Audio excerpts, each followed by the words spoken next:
Ngithi tone it down a little bit. Ke ngiyeke ama-juicy guys. Ke ngiyithone. Good morning. Is it still the morning? Oh yeah. God are very with us, whether it's in the afternoon. You can say good morning, eh? Am I right? Intentional. Good morning. I say, oh, by the way, no, it's already in the noon. Good afternoon. Good morning, ladies and gentlemen. Thank you very much. Okay. Thank you very much, Moyo Vus, for the introduction. I've banzima sometimes. And it's even worse, Musuga when discussion. Mhlambe, before I start engaging with you guys, what I need to do is probably take you guys back so that you can have an understanding of who Chiliza is. When Moyo said I should share my biography or whatever, I said, Moyo, stop it. I don't want people to judge me based on the qualifications and expect that I am going to speak something that is totally different. Rather, introduce me the way I am. My name is Chiliza. By the way, I grew up in about 100 kilometers away from Durban, in Chaliza, Mzumbe. Are you familiar with that place? Oshabeni, Sipholile, Sirlexile, that is who we are. So hello, Sister Stays. Right, I grew up there from humble beginnings. In my house, it was just myself initially, immediate family. Eventually, because my father was busy, remember, as much as there was a TV, but the TV was around 9, around. How many people remember that stuff? Yeah, yeah. More, I'm not sure. Wash around 9 in the evening. In other words, the TV will watch it during the day from around 12 up until 9 in the evening. After that, the TV is off. Fortunately, my dad decided to buy the TV in 1982. That is why we had my younger brother. Don't count my age now. 1982. We said his name is TV 2000 because it was called at that time TV 2000. They were busy projecting towards the millennium, which is the year 2000, and they said that TV is going to crash in the year 2000, and exactly it crashed in the year 2000. Stopped working. It was a black and white TV. We loved it. We used to go and carry the battery to Ibadan and charge that battery so that we can start viewing TV. Obviously, most of the people from around were not having televisions. And you'll find a lot of people coming by our house and sit and watch TV, and we ask them, go and watch, probably go and assist us with regards to water, go and grab a bucket and get water for us. Another thing that I have not mentioned is that as a boy, young boy, I've got other, from my mom's side, I've got other 5 brothers that are following me. So it's difficult. The girl only became the 6th child. The 6th child. So it was difficult. As a young boy growing in a rural area, Mthwalo Momoyo knows where I grew up because he was part of the people that came into on my mother's funeral in 2022, ne? Yeah, he knows where I grew up. At least when he came in, he only saw the tar road. When you grew up, it was gravel road. I wanted to share that part so that you guys can have an understanding. When I grew up, obviously, the stuff that we all always think about, that is where you're going to wear nice clothes, and I used to sit in the altar and assist the priest when he's preaching or doing whatever. That is where I started seeing, oh, to be in that platform is a good thing. Fast forward, matriculated. During the time when I was at school, remember, we did not have these things that young kids are actually having right now, where they get to be taught about life skills and stuff like that. What is that subject that you guys are doing? LO. We did not have. There was this subject that they introduced, which was called guidance, which is more or less the same as LO, but it was not part of the subjects that are going to be coming out of the certificates when you pass. So we used to check. There was no internet, obviously, in Chalumi. Where is internet? Even right now, sometimes there's a problem with the network. We used to check and see, okay, I want to be a doctor because my assumption is that the doctors are getting paid way more than the rest of the people. That is what was portrayed to us. Obvious educators, they only know what they know. Don't get me wrong. Educators, they taught us a lot of things. Fast forward, 1994 when I matriculated, yeah, some of you guys were not born. Some of you already born. I decided that, you know what, I'm going to go and do medicine. Went to Medunsa. I only managed to go there for 1 year. The second year I couldn't. Money was an issue. My dad thought going to school was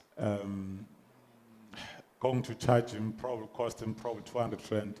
The registration fee at that time, it was 1,000 rand. He said, you've got a lot of siblings. By the way, my dad was very busy, hence I was busy saying that in total, my siblings are 15, 1-5. Didn't watch TV, was a busy man. And I decided I'm not going to be like that, I'm only having one. 16 as opposed to 1. Okay, I then went and did mechanical engineering in 1996 now. Mechanical engineering in Mangosuthu Technicon. Why mechanical engineering? Why sales? I don't know. I just came in and they said they've got a space for mech eng. I grabbed that thing. Most of you guys, I think, have done that, or we have seen people just getting into a qualification that they don't even have love for it. I graduated in 1999. I was already working for Eskom, generating electricity. I only learned while I was busy studying that, you know what, mechanical engineering is not about fixing cars. It's about designing things. Certain things you learn while you are there. So I learned that people that are busy manufacturing electricity, not petrol by Supref, engine and whatever, they've done mech eng. I didn't realize that. Obviously, people that are working at Toyota, that are engineers, they've done mech eng. Mech eng, cars, it's understandable.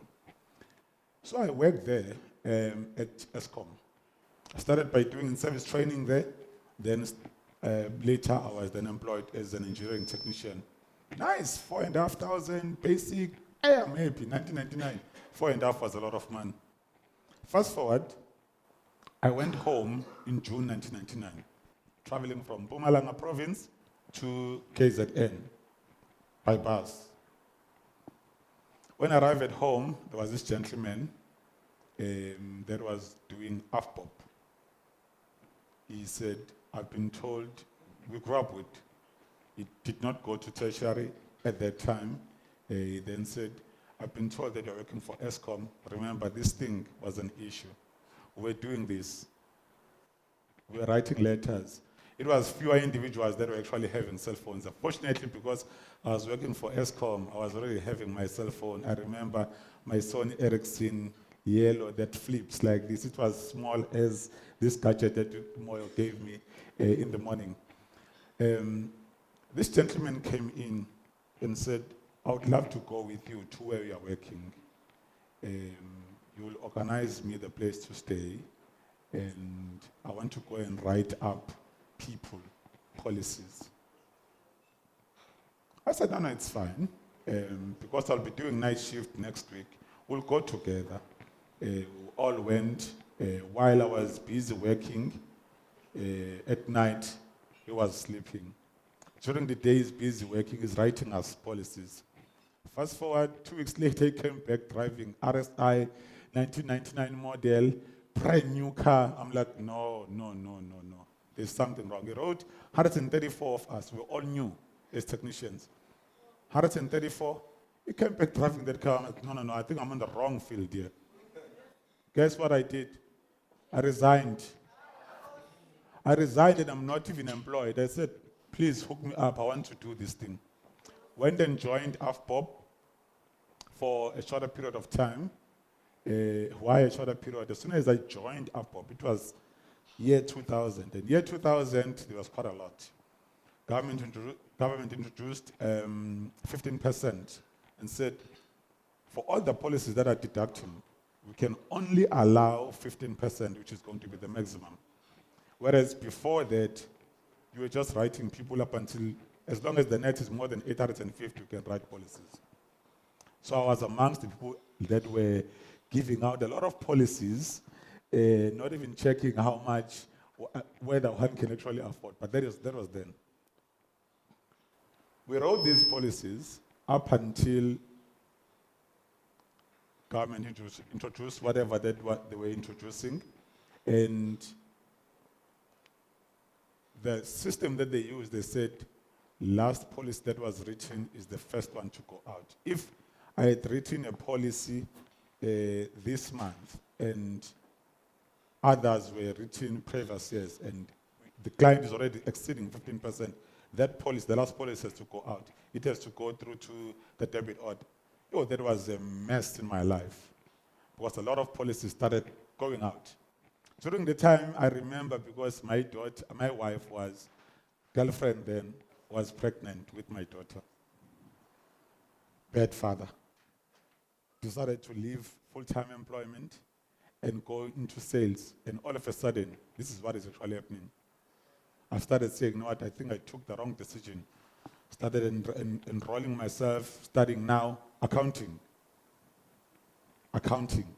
Why accounting? While I was busy doing that, I then said to myself, why did I leave ESCOM in the first place? I left ESCOM because I wanted money. And I then realized that the only place where I can get money is when I'm with sales, because I saw people buying cars, doing whatever that they were doing. The only thing that make me make money is to be with sales. While I was working for AFPOP, I was then recruited by one of the sales agents to African Life. Though African Life was another thing. It was nice working there. And I resigned when I earned 68,000 in 2002. I remember, such jump up as one bed. I had this tendency while I was busy an agent. My issues of 3 and what that are being written, I ain't applying. I had my own target, daily target. Minimum 5. If I've done more than 5, I'll go and take myself. At the time, going to Woolworths was a huge privilege. I will take myself and buy myself that chicken from Woolworths and share it with my colleagues. It was very nice, softer compared to the other chickens. And it was a privilege at that time. There were not much of restaurants that we see. And if you are working in a rural area, sometimes it becomes slightly difficult. When I resigned after I had qualified for Africa Bonanza. First time, 2002, I flew to Seychelles. I didn't even know what's this area. They were taking us, you and your spouse or girlfriend. I enjoyed myself. Then soon after that, I resigned and joined Metropolitan. Why resigning? It's as if now I'd like to resign every now and then. I resigned at African Life because someone was already talking to me on the side about Metropolitan. I then joined Metropolitan. That is why I spent about 6 years. And in 2009, beginning, I resigned to form what is now called Metro Shop, to found what is now called Metro Shop. At that time, it was called Chiliza and Associates Financial Services. I think if you Google Metro Shore, both names will come. Then eventually in 2014, I decided to rebrand and make it Metro Shore. There's Metro Shore Group, there's Metro Shore Insurance Brokers, then there's Metro Shore Consult, which was then called Chiliza and Associates. Why am I sharing this? Am I sharing this because if you have a vision, or let me rather put it like this, a man without a vision, that is on the scripture more, by the way. I think it's Proverbs 20, because we're a pastor. Are there any pastors here? Ntombela is Mfundis now. I saw him busy enjoying the piano song, and I was like, what type of Mfundis is this? The scripture says, anyway, you can Google that. A man without a vision. When they say a man, it doesn't speak of a man as a male figure. Bible is like that. A man without a vision perish. Whereas the one that has got the vision, he live on. What is your vision? Where do you see yourself as an individual? That is very much important. Because if you don't have a vision, you wouldn't be where you are today. If Moyo did not have a vision, probably before I get to that part, Moyo was once our facilitator, by the way. When I first interacted with them, these guys were making too much noise, and Metro Shore on the other side, they were, that suburb kind of people, the babs kind of people. These guys were making too much noise in the morning. I remember during the time, I think, what's this girl? Tandongwa was also part of that team at the time. Up until the director of that particular company approached me and said, I would love to have that license because I had 2 licenses at the time for FSCA. That is how we ended up seeing Metro Shore being part of TFG or part of EdCon, where Moyo was our facilitator, and I think he left in 2019 or beginning of 2020, Moyo. 2019, he left. Yeah. Just before COVID. This guy is a visionary. He realized that there would be COVID and I would be chasing a lot of people out. And during COVID, there was quite a lot. He's a visionary. He realized that I might be on my way out. Let me rather see what I can do. During 2019, 2018, we started EdCon business. EdCon used to own Edgar's and Jet. We're doing credit sales there. Why Coca-Cola? It's a brand that is old, Moss. Everybody goes and buy Coca-Cola brands at the store, but they still have salespeople so that they can do that awareness, so that people know exactly which type of product they're going to be buying. That is what we are here for. The stuff that you guys are doing, it's there online. People can Google and do it. But you as ambassadors, you make it a point that these guys see importance of doing this thing. Am I right? I'm not a juicy guy because when the juicy stuff started coming in, I was already in the field. And when you are about to turn that age, certain things become slightly difficult. About your age, it becomes difficult. Okay, getting into leadership. I know you guys have spoken about leaders and leadership in the morning, and yeah, it was in the morning, and I was busy listening to Cindy, ne? Earlier on, Cindy. Yes, ngibambile igama Cindy. Ngathi how ngize ngathi awumuhle. Labantwana bakho manje babhizi basiqeda sonke isipisham. Let me go and delete. You know when I'm doing that, this is what we used to do. Umuzofika esikoleni kunenqwaba yabantu abazoba neplatform. I think you have seen me the other day Ntombela sike man, was it not Mandela Stank. I don't want to sit and listen to the other people presenting.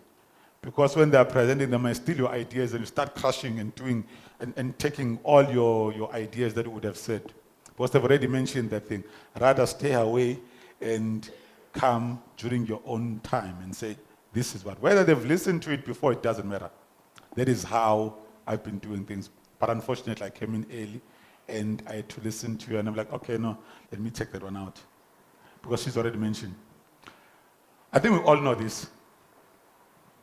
A leader is not a leader up until he produces a leader. And we know that as leaders, what do we do?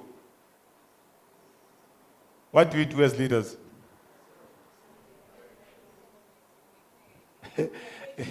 Ukuthi yazini, I said this thing the other day. Oh, by the way, I'm now 100 rand last. I'm now 100 rand, but there is a gadget. I would say I understand the difference between manager and leadership. So I understand. A leader, ilo muntu othi. I understand. Bana wanginikeza nje the brief idea of what the difference is. Anyone? You must learn one thing. In life, there is no answer that is wrong. As soon as you get that thing and you understand it, and there is no answer that ezokwenza ubuye sengathi umuntu onjani cha. Angithi lonto ihamba nani ihamba nokuthi wena mase ubuhleli lapha ufunda ekseni uyazifundisa ukuthi whatever that I'm going to say and ngisho ngibold even if ingelona iqiniso igcina sibuya nje ngeqiniso bona ngithene eqaleni ngisebenzise that authoritative ngathi if we don't do that, this is what is going to happen. Talking to the customer. Ngimvale khona ezolalela enze into engisho. Likewise, what's the difference between the manager and the leader? Okay. Let me make a typical example of a leader. A leader is someone that holds his subordinates and drag and walk with them and show them this is how things are done. We are training mold. Leader serves his or her subordinates. It's not the other way around.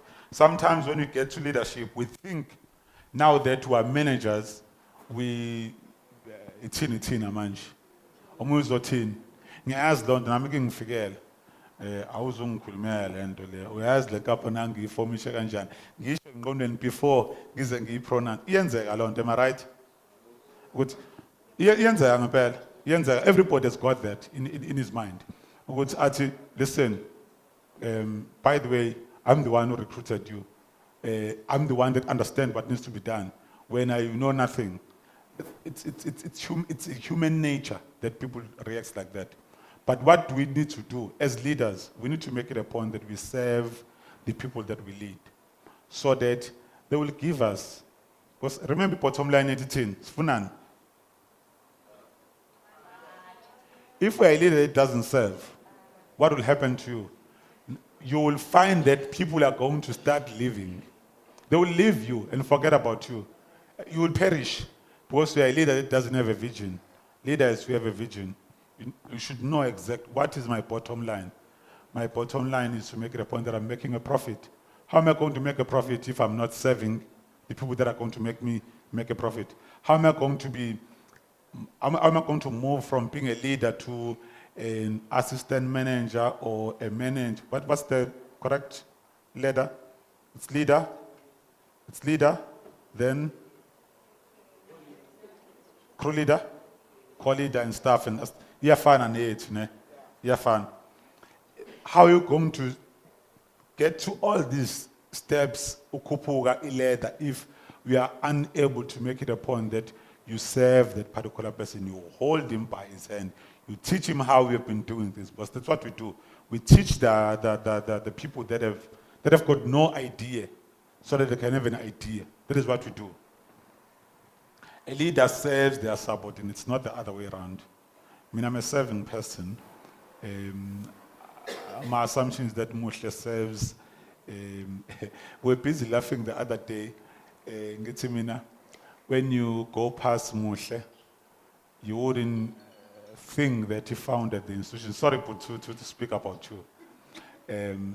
Because angithi yabona ngcono kuthina sinanim yabo yayibona le mpahla le mengiqhamuka ivele isho ukuthi yazini hayi ngenzeka kubo uyena manje meqhamuka nje uvela do not get me wrong, it's good like that and I'm not sure when he's with you guys, but when you view angithi mina ngi outside and I'm viewing these things, that is how we should be seen. But at the same time, umusuke umuntu wama-sales kufanele kwazi wonke umuntu emphakathini this person is doing ABC.